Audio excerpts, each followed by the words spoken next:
Hello students, this is Jyoti Elawat, Physical Education Teacher at Sudati Global Academy, Manpuri.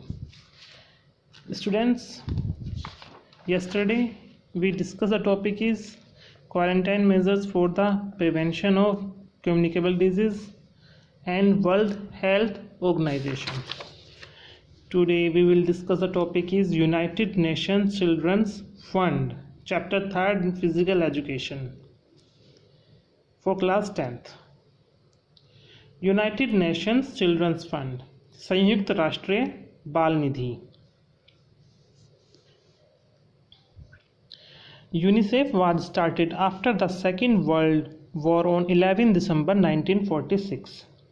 द्वितीय विश्व युद्ध के उपरांत यानी कि जो द्वितीय विश्व युद्ध हुआ था उसके बाद 11 दिसंबर सन 1946 को यूनिसेफ की शुरुआत की गई. This fund is used for all underdeveloped countries of the world. इस फंड का उपयोग विश्व के सभी अविकसित देशों के लिए किया जाता है. In the beginning, its name was United Nations International Children's Emergency Fund, but now its name has been changed to United Nations Children's Fund, and the same abbreviation UNICEF is used even now.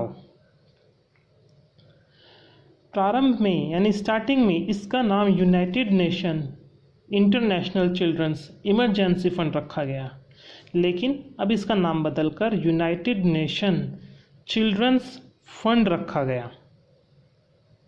United nation children's fund रख दिया गया, लेकिन इसका संक्षिप्त नाम UNICEF अब भी पहले की तरह प्रयोग में लाया जाता है. 191 countries of the world are its members who gave a helping hand to underdeveloped countries without any discrimination of caste, creed, race and politics. 191 देश इसके सदस्य हैं जो बिना किसी जाति, नस्ल व राजनीतिक भेदभाव के अविकसित जो अनडेवलप्ड देश हैं उनकी मदद करते हैं. From the administration point of view, the whole world is divided into 4 zones. प्रशासनिक दृष्टि से सारे विश्व को 4 क्षेत्रों में बांटा गया है. Asia, America, United kingdom and Africa, European and eastern countries मतलब यूरोप, पूर्वी भूमध्य क्षेत्र के देश और France. Generally, this fund is given to those underdeveloped countries who want to uplift the standard of health of mothers and children. यह fund mostly उन अविकसित देशों को दिया जाता है जो माताओं व बच्चों के स्वास्थ्य का उत्थान करना चाहते हैं. Besides this,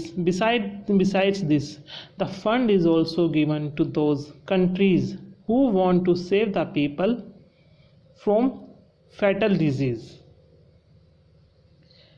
इसके अलावा उन देशों को भी ये फंड दिया जाता है जो भयानक बीमारियों से व्यक्तियों का बचाव चाहते हैं.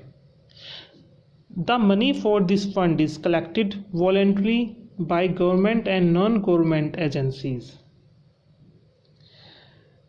इस फंड के लिए सरकारी तथा गैर सरकारी संस्थाओं से स्वेच्छानुसार मतलब अपनी इच्छानुसार धन इकट्ठा किया जाता है. The use of this fund is done by the executive director, which is based on the laws and politics of executive board of 36 countries.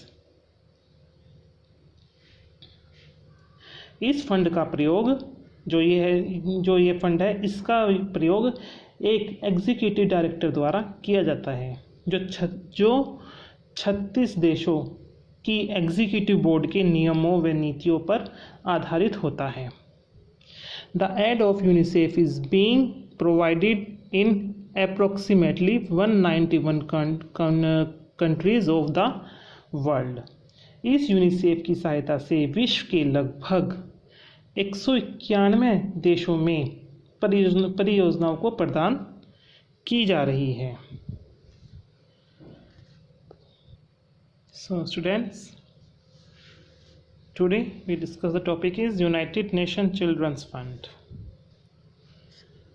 Tomorrow we will discuss the topic is Aid of UNICEF for India, significations of the World Health Day. So revise it at your home.